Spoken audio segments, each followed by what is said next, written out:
नमस्कार. आपल्या सगळ्यांनाच वाटतं की आपलं घर म्हणजे आपली सगळ्यात सुरक्षित जागा. पण खरंच तसं आहे का? चला तर मग आज बघूया की आपल्या घराला एका अभेद्य किल्ल्यासारखं मजबूत कसं बनवायचं.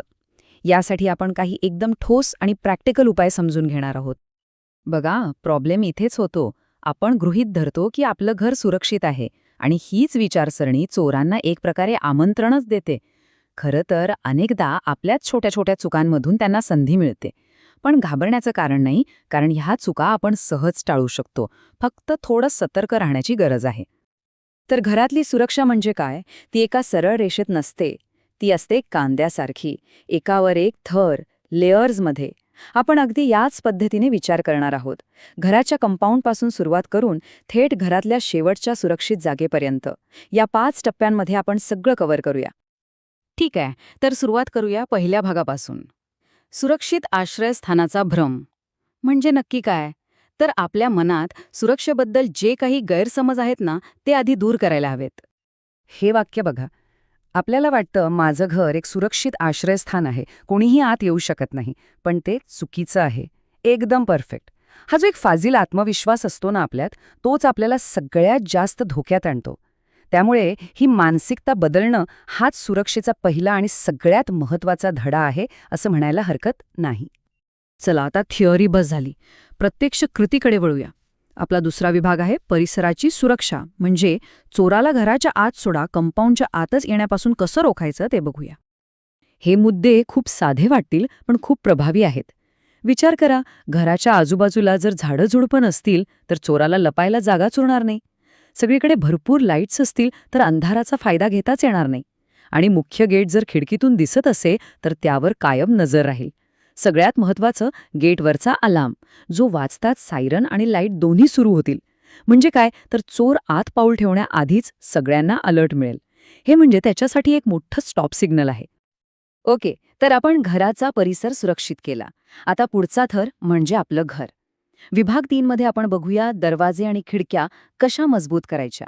घराचं जे बाहेरचं कवच आहे ते भक्कम करण्याची वेळ आली आहे. खिडक्यांच्या सुरक्षेसाठी ना एक नाही तर 3 स्तरांचा विचार करायला हवा. पहिलं, एक मजबूत ग्रिल लावा. दुसरं, काचेवर शॅटरप्रूफ फिल्म लावा. या फिल्ममुळे काय होतं की जरी काच फुटली तरी ती जागीच राहते, तिचे तुकडे विखुरत नाहीत. आणि तिसरं, खिडकीखाली काटेरी झुडपं लावा, म्हणजे कोणी खिडकीपर्यंत सहज पोहोचू शकणार नाही. बघा, ग्रिल, फिल्म आणि काटेरी झाडं हे तिन्ही मिळून एक जबरदस्त सुरक्षा कवच तयार होतं. आता हा मुद्दा खूप इंटरेस्टिंग आहे. दरवाजा आत उघडतो की बाहेर, यांनी काय फरक पडतो? खूप मोठा फरक पडतो. हे साधं फिजिक्स आहे. जो दरवाजा आत उघडतो त्याला बाहेरून जोरदार लाथ मारून सहज तोडता येतं. पण जो दरवाजा बाहेरच्या बाजूला उघडतो त्याला तोडण्यासाठी बाहेरून ओढावं लागेल आणि ते जवळजवळ अशक्य असतं. बघा, इतका छोटासा बदल, पण सुरक्षेमध्ये जमीन आसमानाचा फरक. आणि दाराच्या मजबूतीसाठी सर्वोत्तम पर्याय म्हणजे काय? तर असा दरवाजा जो बाहेरून दिसाया लाकडी असेल, पण त्याच्या आत एक स्टीलचा थर असेल, म्हणजे सौंदर्यही टिकलं आणि सुरक्षाही वाढली. असा दरवाजा तोडणं किंवा कापणं खूपच अवघड काम आहे. आपण नेहमीच्या कड्या लावतो, पण त्यापेक्षा कितीतरी पटीने मजबूत असतो हा डेडबोल्ट. याला आपण आधुनिक अर्गळ म्हणू शकतो. याचं वैशिष्ट्य काय, तर याचा बोल्ट फक्त दाराच्या फ्रेममध्ये अडकत नाही, तो थेट 6-7 इंच आत भिंतीच्या फ्रेममध्ये जातो. म्हणजे दरवाजा तोडायचा असेल तर चोराला अख्खी भिंत तोडावी लागेल, आणि ते काही सोपं काम नाहीये. आणि इथे एक महत्त्वाची शिफारस आहे. एक नाही, 2 नाही, तर तब्बल 3 डेडबोल्ट्स लावा. एक वर, एक मध्यभागी आणि एक खाली. याने काय होतं, दरवाजाला तिन्ही बाजूनी प्रचंड आधार मिळतो. कल्पना करा, 3-3 डेडबोल्ट्स असलेला दरवाजा तोडणं किती अवघड असेल. या मोठ्या गोष्टींसोबतच 2 छोट्या गोष्टी पण महत्त्वाच्या आहेत. एक म्हणजे दाराची चेन. यामुळे दार पूर्ण न उघडता बाहेरच्या व्यक्तीशी बोलता येतं. आणि दुसरं म्हणजे पीप होल. पण इथे काळजी घ्या. पीप होलमधून बघण्याआधी बाहेर कुणी दाराच्या बाजूला लपलेलं तर नाही ना, हे तपासा. कारण कधीकधी धोका तिथेच असतो. त्यामुळे सावधगिरी बाळगणं खूप गरजेचं आहे. बरं, आपण बाहेरचे सगळे स्तर मजबूत केले. पण समजा सगळं करूनही कोणीतरी घरात घुसलंच. मग काय? इथे येतो आपला चौथा विभाग, स्मार्ट अंतर्गत सुरक्षा. आता घरातल्या सुरक्षेसाठी काही स्मार्ट गोष्टी वापरता येतात. जसं की घरात एक कुत्रा असेल तर तो सगळ्यात चांगला अलार्म आहे. विशेषतः एकटं राहणाऱ्यांसाठी तो एक मित्र आणि संरक्षक दोन्ही असतो.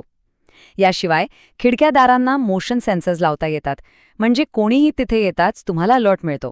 आणि गेटवरचा व्हिडिओ फोन, ज्यामुळे तुम्ही आतूनच बघू शकता की बाहेर कोण आलंय. या गोष्टींमुळे एक अतिरिक्त सुरक्षा कवच तयार होतं. आणि आता आपण पोहोचलो आहोत शेवटच्या आणि सगळ्यात महत्त्वाच्या स्तरावर.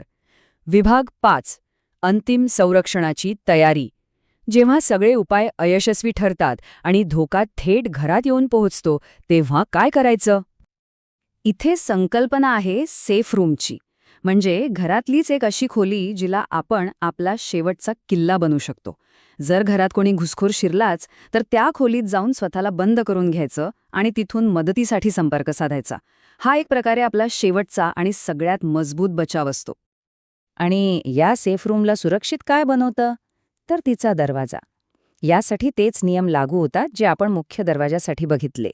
म्हणजे दरवाजा स्टीलने मजबूत केलेला असावा, तो बाहेरच्या बाजूला उघडणारा असावा आणि त्याला एक मजबूत डेडबोल्ट लॉक असावा. नियम सोपा आहे, जास्तीत जास्त मजबूती. आणि शेवटचा मुद्दा स्वसंरक्षणाचा. घरात काही साधी पण प्रभावी साधनं सहज हाताला लागतील अशा ठिकाणी असावीत. जसं की हातोडा, छोटी कुऱ्हाड किंवा चाकू. एक गोष्ट लक्षात ठेवायला हवी, ही साधनं हल्ला करण्यासाठी नाहीत तर स्वतःचा बचाव करण्यासाठी आहेत, जेणेकरून आपल्याला तिथून सुटण्यासाठी किंवा मदत येईपर्यंत स्वतःला वाचवण्यासाठी वेळ मिळेल. तर या सगळ्या चर्चेतून आपण काय शिकलो? सुरक्षा म्हणजे एखादं कुलूप किंवा कॅमेरा विकत घेणं नाही. ती एक सतत चालणारी प्रक्रिया आहे, एक विचार करण्याची पद्धत आहे. तर विचार करा, आपल्या घराच्या सुरक्षेची ही प्रक्रिया किती मजबूत आहे.